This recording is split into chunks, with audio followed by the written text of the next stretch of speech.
All right, well, that was an absolute pain to get all set up. About to get the winch off. Hopefully I don't lose this after that. But the weight on the end here kept me from being able to get this nice and level. But I've got across these two bunks contact, so that should give us the best chance at some straight lumber and help us maximize what we get out of this. Again, just absolute pain to get set up, but that toe board there helping us keep that level, keeping the winch in play up till the end because of that weight distribution on this being so uneven and the tendency of this thing to move just way too high. So we'll see if we can get this winch off and get some cuts done, get some weight off this thing. Then it should be a lot easier to maneuver after that.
All right, I got that nice and tight right where I want it. You can see we're touching the toe board there, that bunk there, as well as the one on this end. So nice and tight. I had to retighten those after the winch was off because there was definitely some amount of this log pushing up against where the winch was in there. So I had to loosen them a little to let it out and hang on to the log so we didn't have it roll off here. So got that all tightened up. Time to finally get some cuts out of this thing.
Well, that clearly didn't go as planned. I lost a clamp on the way. It was not tight enough apparently, so the shaking of the mill against the log caused it to just kind of start to fall. So I'm not sure when my straight line ended, probably just shortly after here.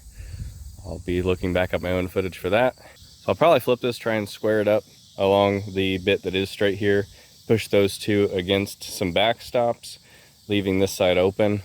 Go ahead and start cutting some other sides to this and see if I can square that out. Shouldn't be a big deal, but I definitely should have stopped, but at the same time it's hard to get stopped once you're that deep into your cut, so we'll just have to deal with it and see what we can get.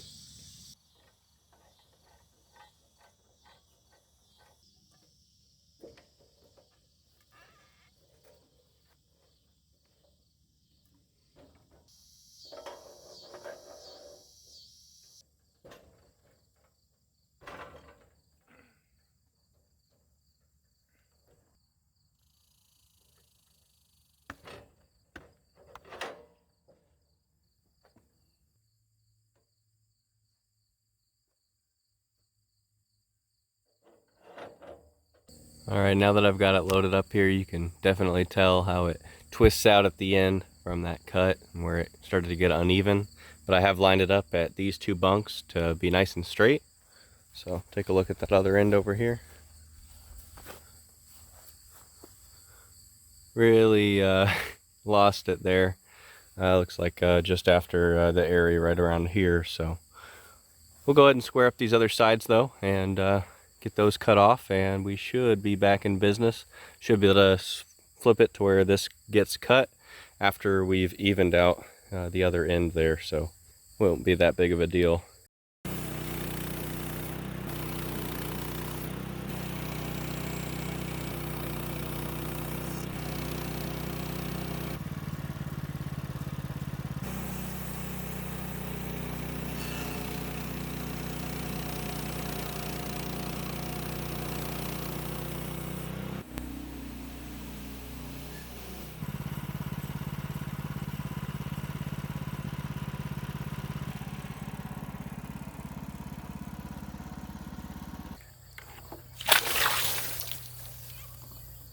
I think we're looking at some really nice stuff on the inside here.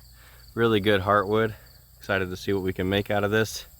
We're just gonna shape log ever to get up on here, but looks like it's gonna be worth it. Nice and pretty up here. Let's go ahead and flip this and keep going.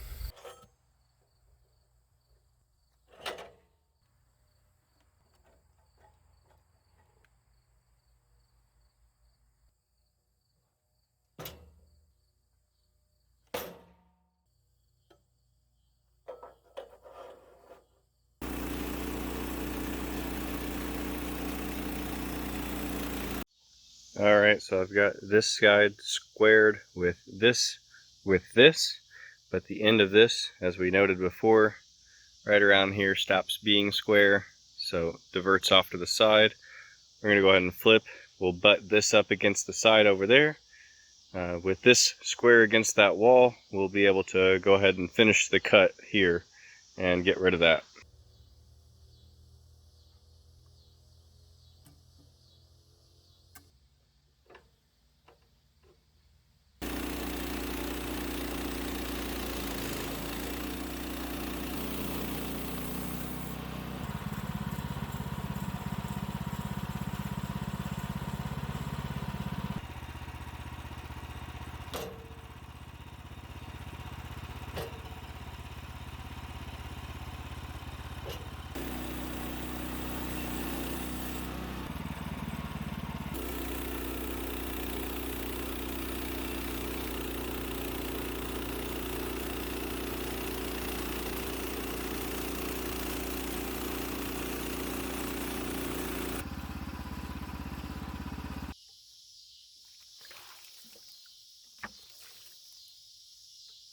All right, there we go. Very, very gorgeous wood in here.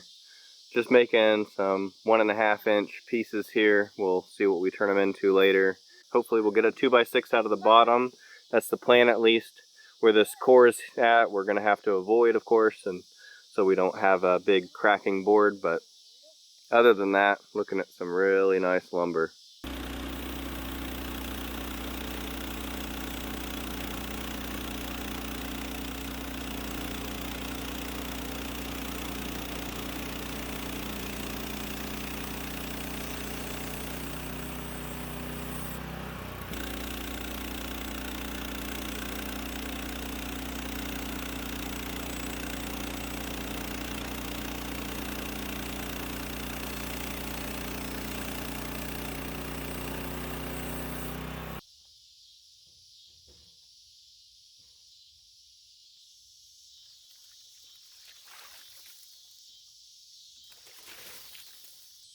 So yeah, here it all is. We've got 1.5 inch wide pieces on the outer sides here, and this one here is 1 7/8 inch.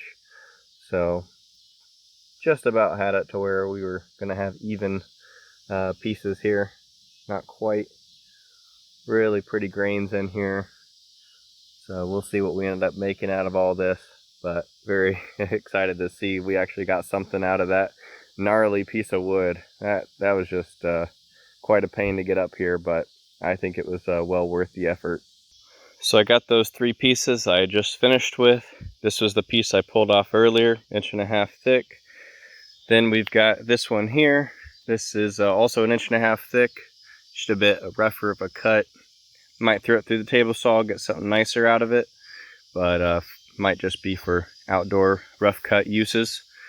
Then this one here was when I needed to kind of get my dimensions back in order because of that side that kind of toppled over. So a little rough on that, but some of the end stuff here will be usable. And then some of these are just some of the other offcuts, just some about 2-inch wide pieces that I could maybe make little projects out of. So might make some knife handles or something like that.